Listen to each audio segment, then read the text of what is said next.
Alright, welcome back, guys.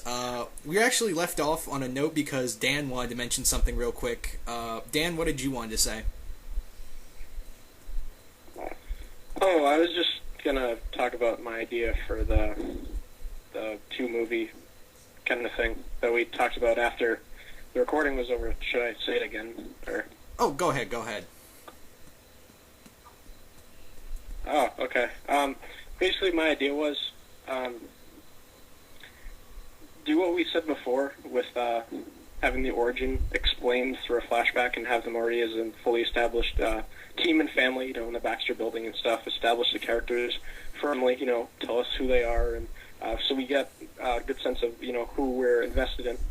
And then also show in the flashback the relationship that Doom and Reed have in college, with the whole accident thing, and, that's why Doom hates Reed because he blames him for the accident that made his face all messed up.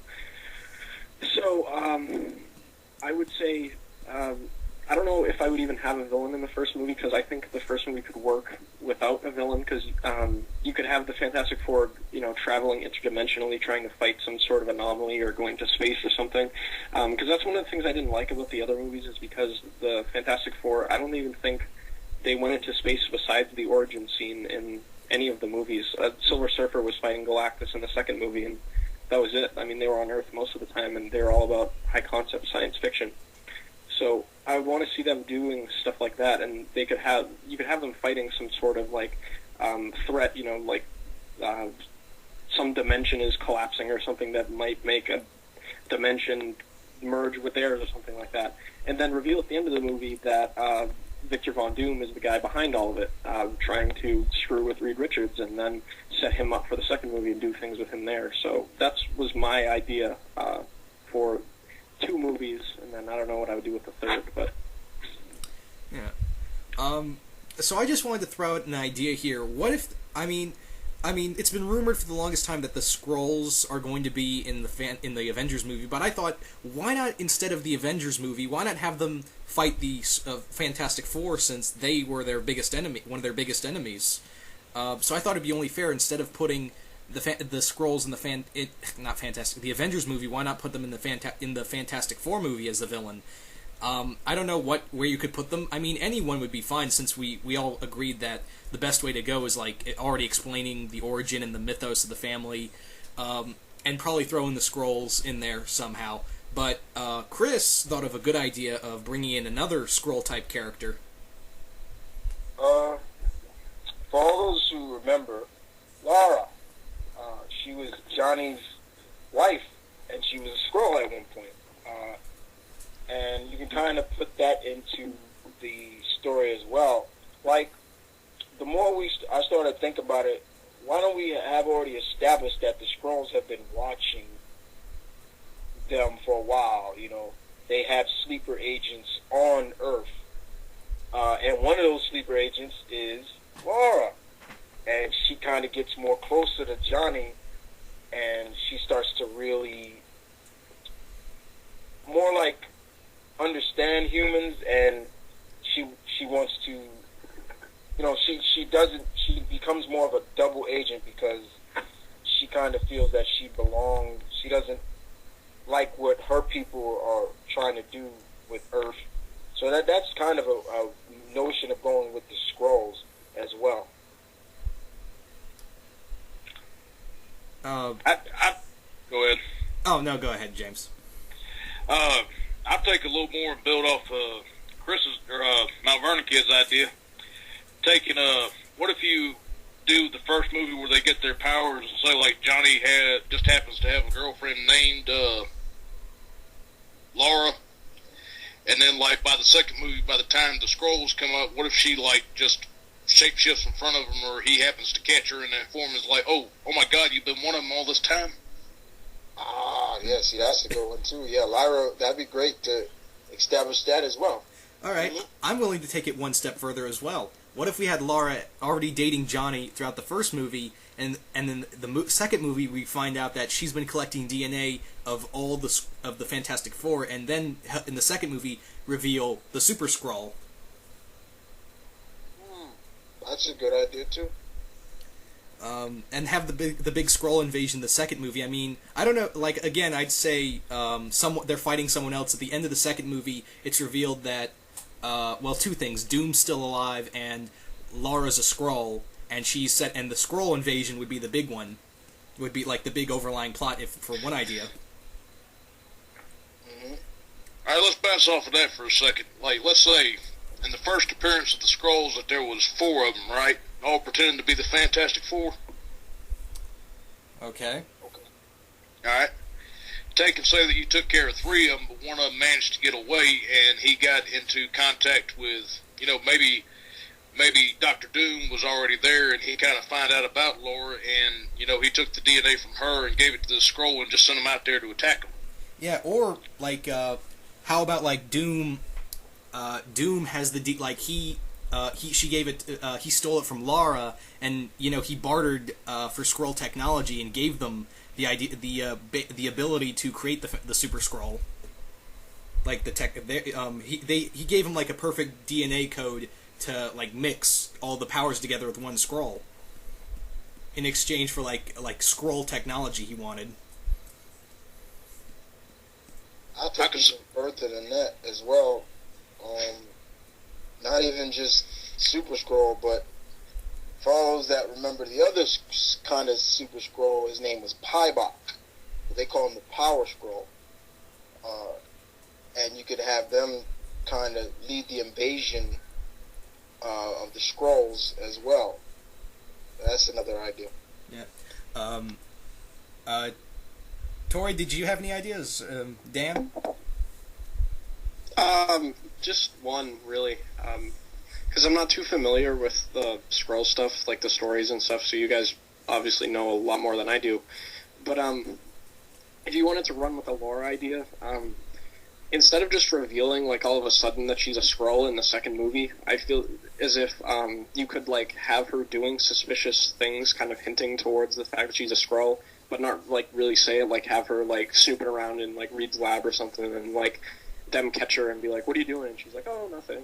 And then, later on reveal, that's why she was snooping around, she was collecting the DNA or whatever. I think you said that, Tyler, so. Yeah, I don't know. I can see that. That's just what I was thinking. Yeah, I could see that.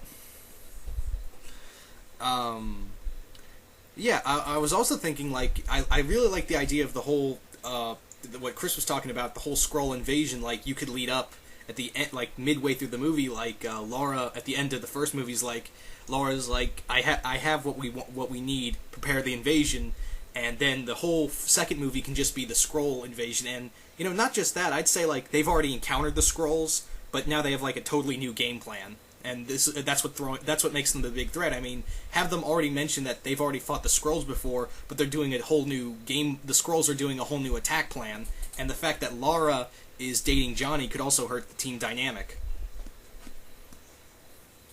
Yeah, that's another one. And I think we all are saying her name wrong. I think it's Lyra. I'm not, because it's Lyra. But, Elijah. Yeah, Elijah, something like that. But yeah, that is another way of thinking as well for it. Because if in the Skrull mentality, Reed is their greatest enemy. He's caused them countless defeats. There have been times I remember where Reed tricked the Skrull so badly, just by showing them old clips of movies and saying that monsters like this live on Earth already, so you couldn't handle them.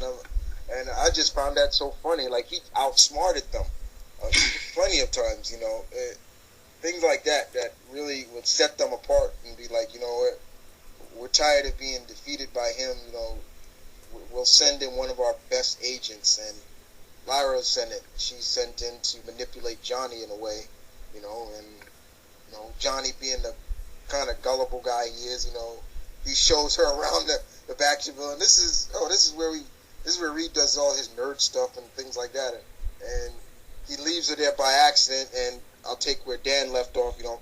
She's snooping around right there, and that's when he comes back, or Johnny comes back, or Reed, and like, what are you doing? And she's like, no, nothing. It's just like where Dan just left off her dad. That could be something as well.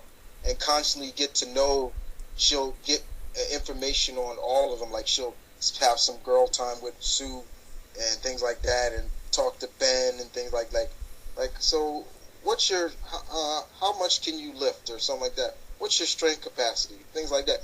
And they really won't think of it too much. Just like she's just a fan, like she just wants to know until all that info she's actually recording, and she sends that to her superiors or so, and we lead up to Super Skrull, somebody like that.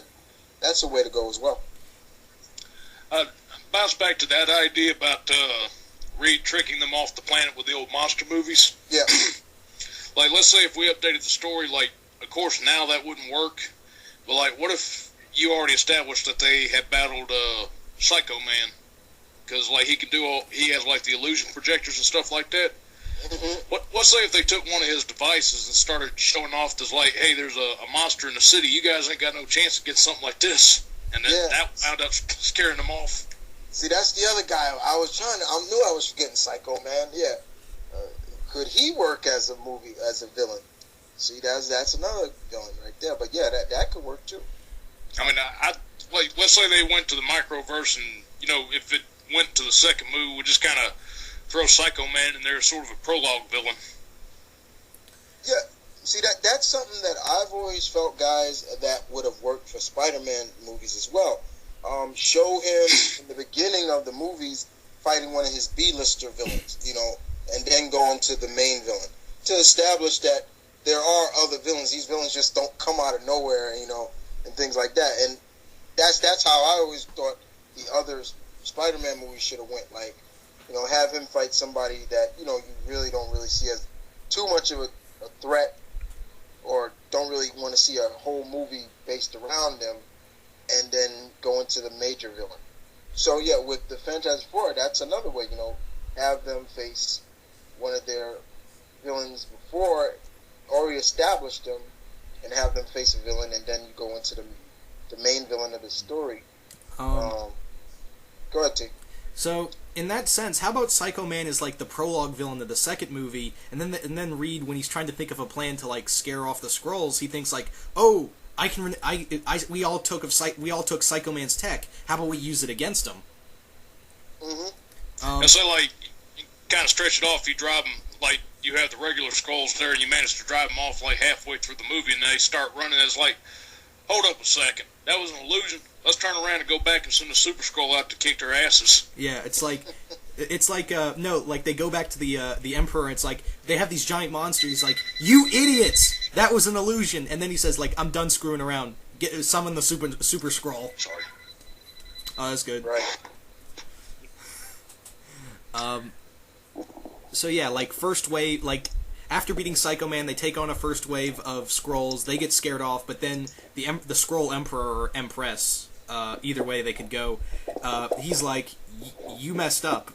I can't deal with you idiots running around and you idiots messing up the plans again.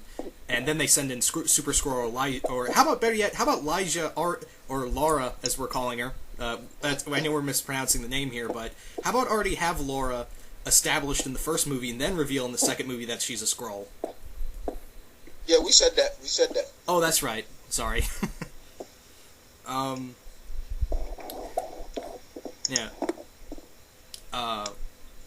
But yeah. We're definitely gonna have to switch over real quick. All right, then.